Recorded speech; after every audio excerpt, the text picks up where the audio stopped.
And we all know how interesting vegetation and scattering tools have always been in Blender, and folks at BD3D have just made it even better as they've just recently announced the plant library. This is a free set of tools that you can use to generate tons of vegetation across your scene. Right now, this contains 31 different biomes that you can work with, and there's even way more things that you can get out of it. The folks at BD3D, creators of Scatter, have not only created the library, they've also given out a set of .scat path files, and as well, you'll be able to have access to the plant library and the beautiful biome reader add-on. And once you select this and you proceed to download this, you find two RAR files which you can work with, as one of them deals with the plant library legacy and one deals with the plant library for Blender 3.4 and above. And if you take a look at the quick starter guide, there's also a specification that you need Blender 3.4 and above to actually get things to work as you might want them. Something else which you'll be needing to get all of these things working is the Biome Reader plugin. The Biome Reader plugin can be found right here, which I'm going to put a link in the description that'll bring you directly.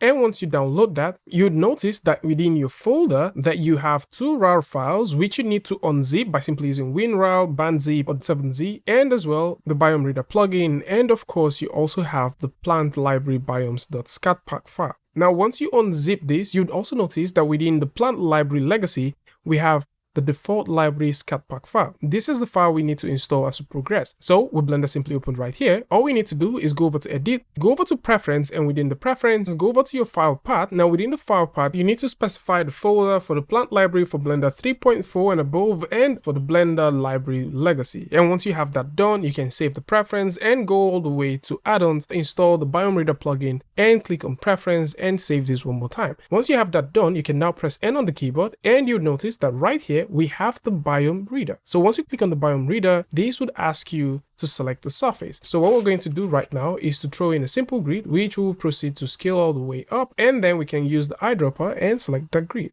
Now once we select that grid, we'll drag this all the way out. Now there's just one little housekeeping that we need to do, and it is simple. We need to click on Open Biomes. Now once we click on Open Biomes, we need to go over to File, go all the way to Install a Scat Pack file, and from here, we need to locate the plant library legacy and click on default library.scat. So once we hit the install button and this installs, everything is perfect. Now, once you have that ready, you can definitely go to town with this. You'll notice that we have the plant library and we also have the plant library legacy. So if you like to scatter things across any surface, once you have that surface selected, like we have the grid, you can simply select any of these and click on the plus button. And once you do that, the scat pack file is a library of settings and it is responsible for all of the settings. So automatically it simply generates all of this right there, and you can see how cool it is. So if you like to generate several pockets of vegetation, of course you can go to town with that and do it as much as you want. And once you're done, you can preview this however you want, light it however you choose, and start rendering your beautiful vegetation. And if you feel like editing geometries, you can proceed to edit this geometry and get exactly the kind of style that you're looking for. This is also perfect for terrains, and it is worth mentioning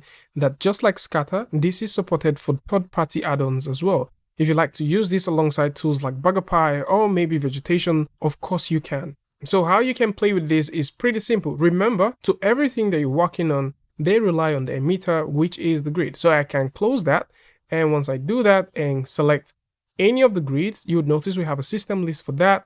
I can select the second grid and you notice we have another system list, and I can select the third grid and find another system list. We can select any of these things and start making changes. So I can select the forest clover and I can increase the density. All right, so you would notice that we're having that rapid density going.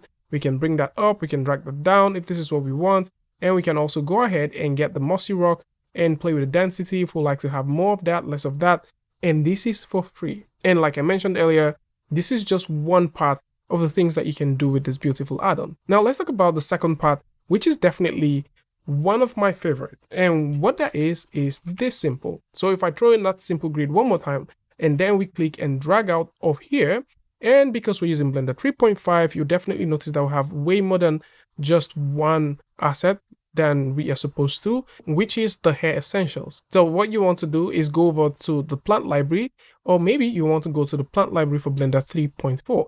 Now within the plant library sections, you would also notice that you have bushes, debris, dryland, flowers, grasses, lawn, materials, plants, and rocks. At the same time, if you click on the drop down and go over to the legacy, you have some very interesting things that you can also choose to play with. So at this point, we're looking at scattering a couple of plants and maybe a few rocks and then playing with the material. What you need to do is tap N on the keyboard, go over to the Bionic reader, use the eyedropper one more time, select this. And because we would like to grab all of these from the asset browser, what we can do is to click on the drop down from here and select browser selection. So once we do that and go back to the plant, we can select a few of these plants by holding down Control. And once we have the plants that we want, we can click on scatter asset. Now what this means is you can scatter other things on a surface, because at this point you get to notice that it says viewport selection, which means you can also use this for other forms of scattering. And this is pretty cool. So now that we have this here, we can go all the way down to the density and increase the density of what we want and drag down the scale. So we can drag that scale down, increase the density. And I want you guys to notice that all we have here is just one density scatter, which means that we can go over to the rock and we can make multiple rock selections. So I can select that and select this other one, and then click on the scatter asset to load that in. Now, one thing which you'll notice is this is super brilliant at notifying you when you have heavy objects in your scene. So we're just going to keep it as simple as it is. Click on OK, and you notice that we have density scatter 01. So we have two different density scatters, and one of them gets to do with several instances of plants which you can play with or make alterations to, and we have another one that deals with rocks, and then focus and work on the rocks, which is also super cool. And then to individual instances, we can choose what we want, and this is so cool because at this point we can choose to hide or unhide these from view layers. We can choose to delete them off if we want, and we can hit the delete button and that disappears as well. And you notice to each of them that we delete, there is a couple of organization that just simply happens. So we just have that going in there, and we can now choose to play with the density if this is what we want to go for, or we can also choose to randomize the scale. And if you do have vertex groups and you like to paint certain parts and use the vertex groups, of course you can also choose to do that. And in certain cases, if you like to align this to several parts, you can do that. If you like to play with patterns, of course you can also have fun playing with the patterns, and this is also totally up to you and what you like to do with the vegetations that you have. So we can proceed to turn this on, and we can even throw in some more stuff. Let's also play with the scale to bring those ones down a bit and increase their density. Alright, so now that we have that going, we can now go over to the lawn section, add some more stuff. I'm just going to throw in a few, actually, let's just throw in some forest moss and click on scatter, and we have that there. You can see those are beautiful. Throw in a few flowers in there. Let's also throw that in.